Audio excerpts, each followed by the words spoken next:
Çmimi i arit ditëve të fundit shënon një rënje të pazakontë në kushte kur kriza në lindjen e mesme dhe tensionet me Iranin ende vazhdojnë.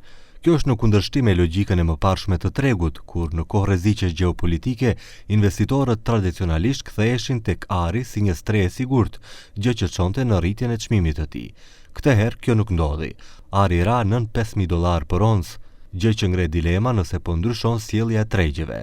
Sipas Andrej Pulejkovit nga KB Invest, bëhet fjalë për një korrigjim afatshkurtër, por jo për një ndryshim trendi. 2 недели премногу краток период за се донесат било какви заклучоци. Второ, доколку го направиме споредба со цената на златото денес наспроти истиот период лани, златото бележи значителни стапки на раст од над 65%.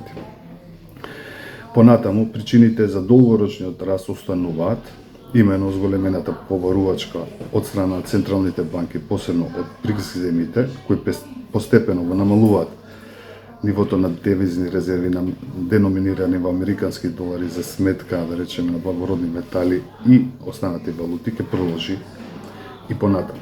Për më tepër, sipas tij, ekzistojnë faktorë të qartë që do të vazhdojnë të shtyjnë çmimin lart, tensionet gjeopolitike, sanksionet, rritja e borxhit publik dhe probleme strukturore në sistemin financiar.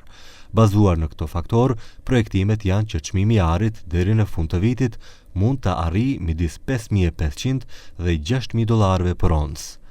Në të njëjtën kohë me arin, në tregje ndodh një fenomen tjetër i pazakontë, rënja e çmimeve të bonove amerikane.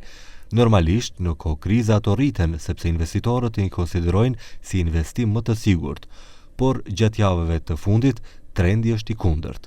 Sipas Puljekovit, arsyet për këtë dukuri janë të shumëfishta, nga presionet e inflacionit deri te pasiguria mbi politikat ekonomike të SBA-ve. Растот на цените на енергенците сигурно ќе предизвика нов инфлаторен бран. Второ, политиката на кратење на каматни ставки сигурно ќе биде ставена на пауза.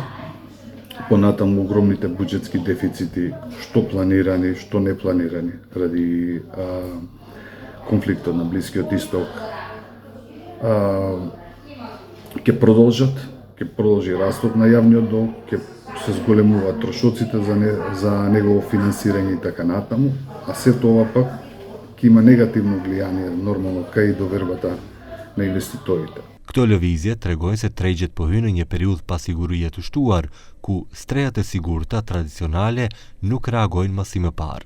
Nëse këto trende vazhdojnë, kjo mund nënkuptojë financim më të shtrenjtë të borxheve, presion të rritje inflacionit dhe ngadalësim të mundshëm të ekonomisë globale.